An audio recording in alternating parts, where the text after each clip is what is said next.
She called the cops over my own dog? Reddit story time. Imagine this.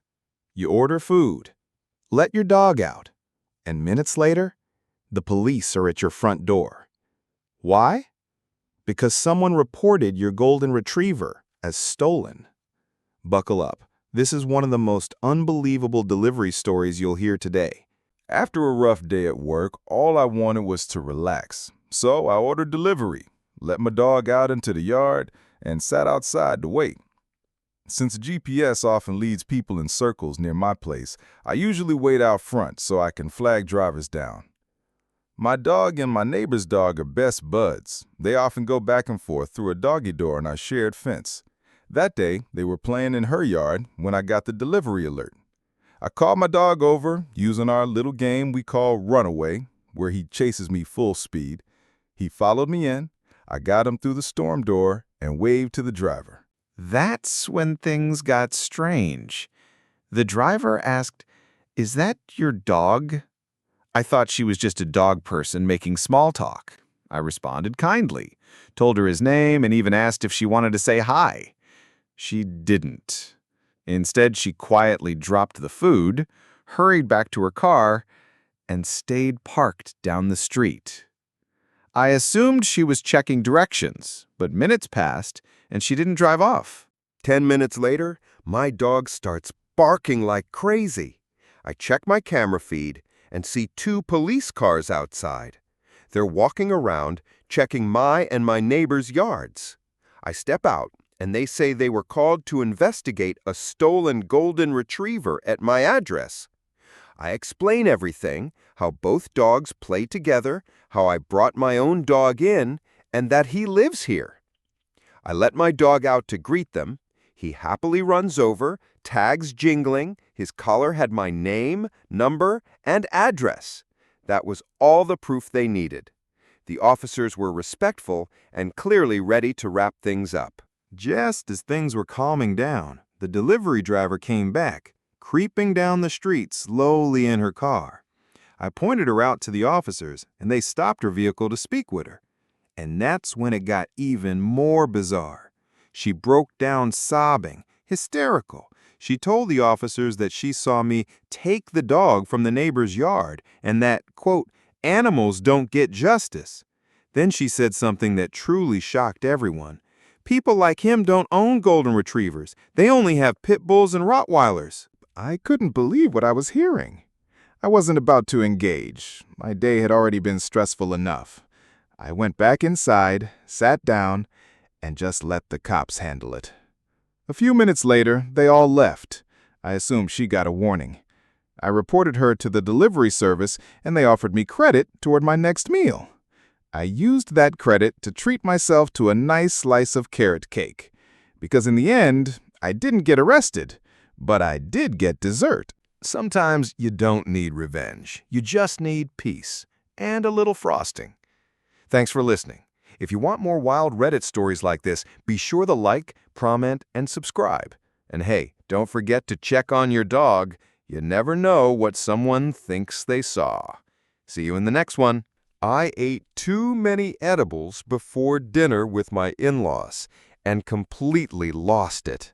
So there I was, baked out of my mind, sweating bullets, and trying to act normal while sitting across from my in-laws at a fancy restaurant. Oh, and did I mention? I couldn't remember if I'd been in the bathroom for 30 seconds or 30 minutes. Yeah, this is what happens when you eat 4 weed cookies before dinner and lie about it. You ever eat something that hits way harder than expected? Now imagine that, but you're stuck at a fancy dinner with your wife's parents, and you've just eaten 4 weed cookies.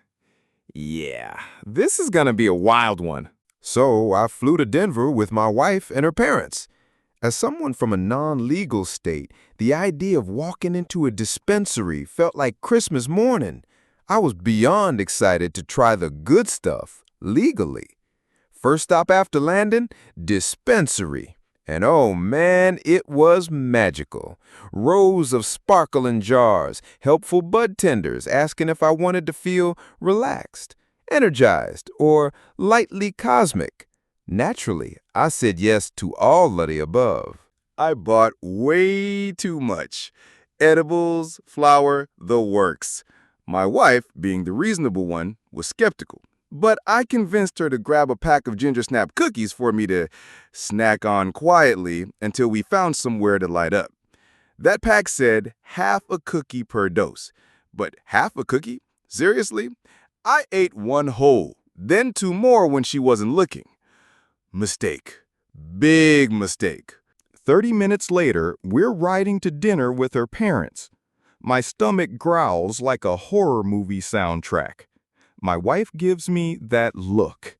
She whispers, "You didn't eat the whole cookie, did you?" "Of course not," I lie. Badly. We get to the restaurant, and I'm sweating from my entire face. The waiter asks if I'm okay. I try to reassure him out loud. I think I said, "Keep it together, man," to the waiter. My wife is mortified. Her parents are concerned. I try to cover it up with the food's bit spicy. Problem is, we hadn't even gotten food yet, just bread. She drags me to the bathroom. I splash water on my face and start questioning reality mid-pee. I swear I stood at that urinal for 30 minutes. Back at the table, I try to act normal, which somehow means chugging 3 glasses of water and eating all the dinner rolls. "How many cookies did you eat?" my wife snaps. I try to be smooth. "Calm down. It's not a big deal." But she's had it. "They know," she says, pointed at her parents. I look up, and yep, they're just staring at me. I try to apologize for being gone so long. Again, we hadn't even gotten appetizers yet. Eventually, my wife pulls the plug.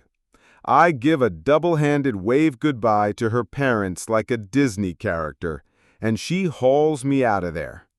Back at the hotel, it's a blur of water, vomiting, and failed attempts to get handsy. Romantic, right? But credit to my wife, she stayed calm, held it together, and whispered, "Please don't die, we have a mortgage." Moral of the story? Read the label. Don't mess with Colorado edibles unless you know what you're doing. And maybe don't do it in front of your in-laws.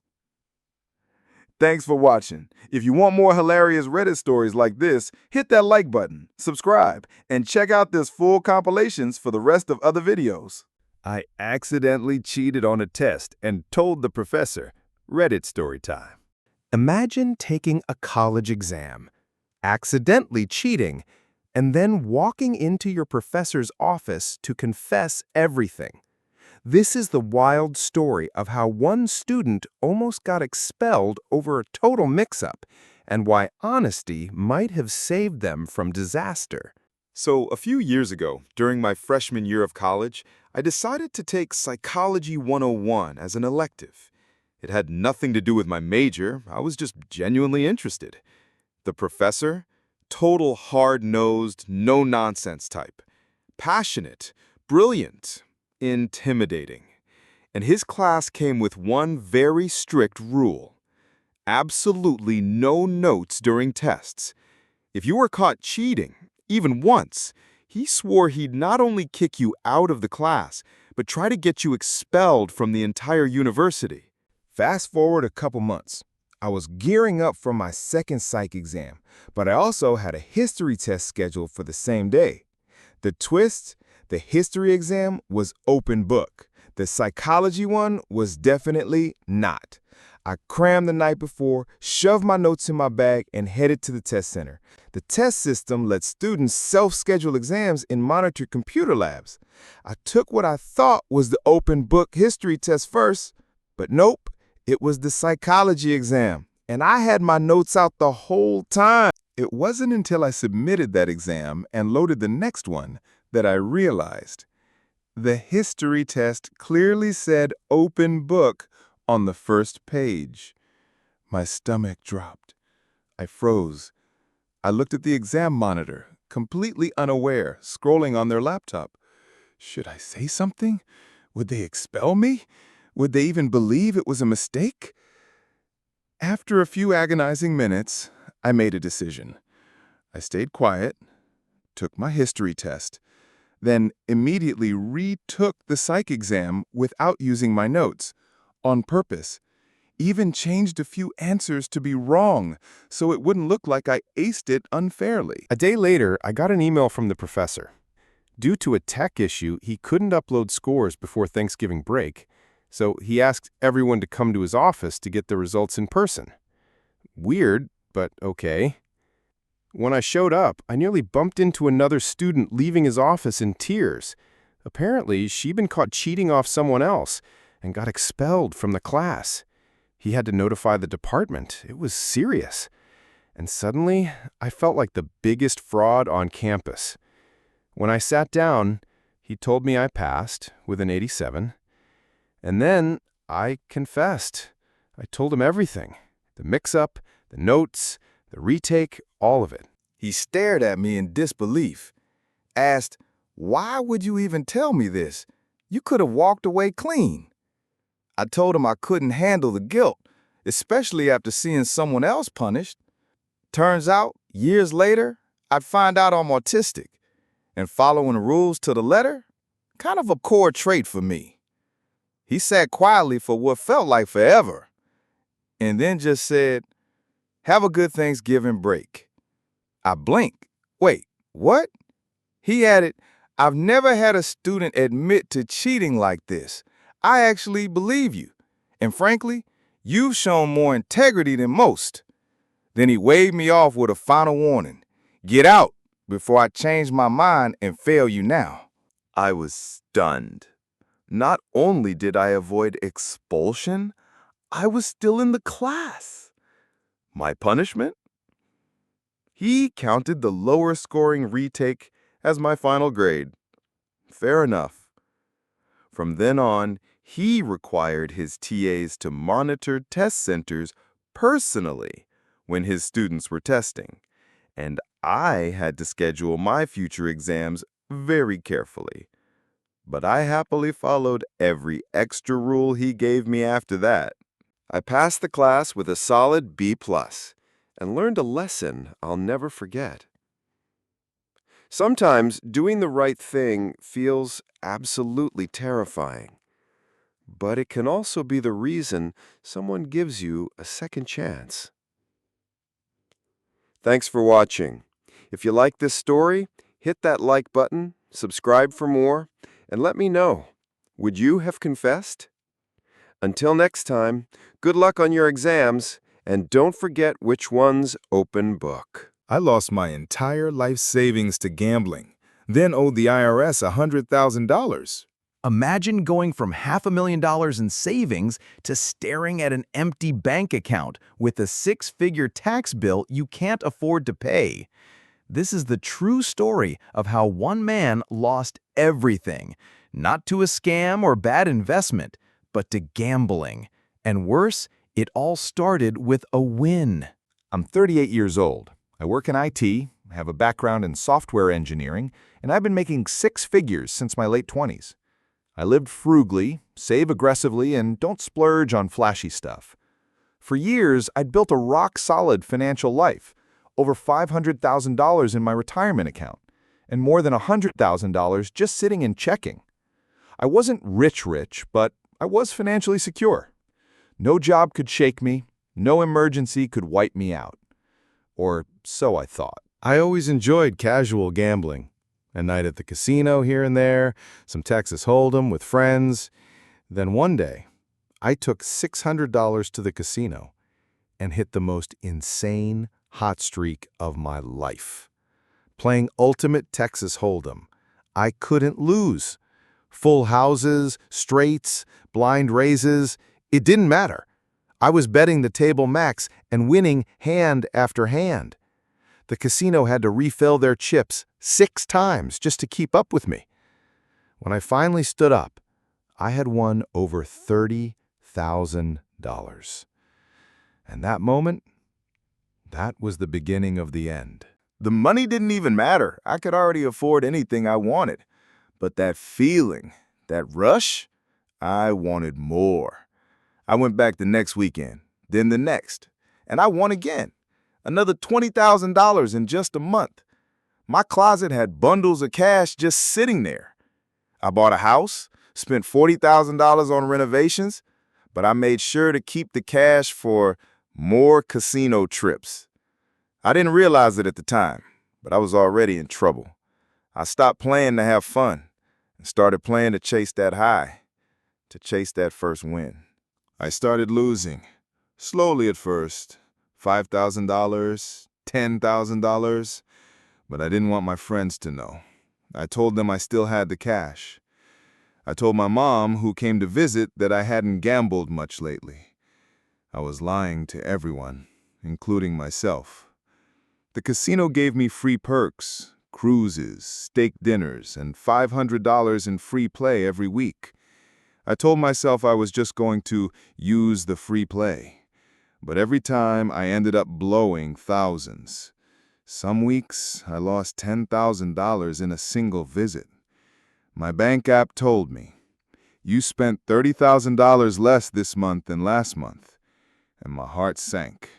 I was burning through my savings and fast. When the in-person casino trips got too exhausting, I discovered something even worse. Online casinos that accept U.S. players. From my bed, in minutes, I could deposit money straight into a slot machine. I lost everything in my savings account. Then I started using credit cards. I maxed one out, requested a credit limit increase, maxed that one too. Then I turned to my retirement account. I withdrew $10,000, then another $20,000. I told myself it was to pay bills, but it always ended up in the casino. I spent away $1,000 in minutes. Even the moments I turned $100 into $10,000 just made it worse. Because if I could do it once, surely I could do it again. Right? Before I knew it, I drained everything. My checking account, empty.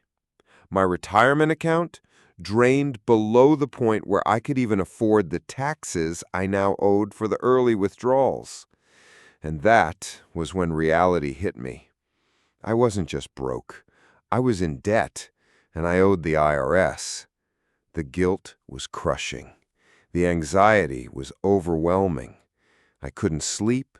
I couldn't eat. I couldn't look in the mirror. I finally told my best friend everything.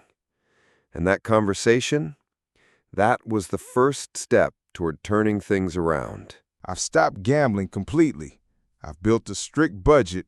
I'm working on a plan to pay off the taxes and eventually the credit card debt. I'll be feeling the effects of this for years, no question. But I'm sober from gambling, and that's something I never thought I'd be able to say. If you're watching this and you think it couldn't happen to me, please remember, the worst thing that can happen at a casino isn't losing, it's winning. Thanks for watching. If this story hit home, please give it a like and consider subscribing. Share this with someone who might be struggling, because trust me, they need to know they're not alone. And let me know in the comments, do you think casinos should offer more protections for players? Until next time, take care of yourself and your future.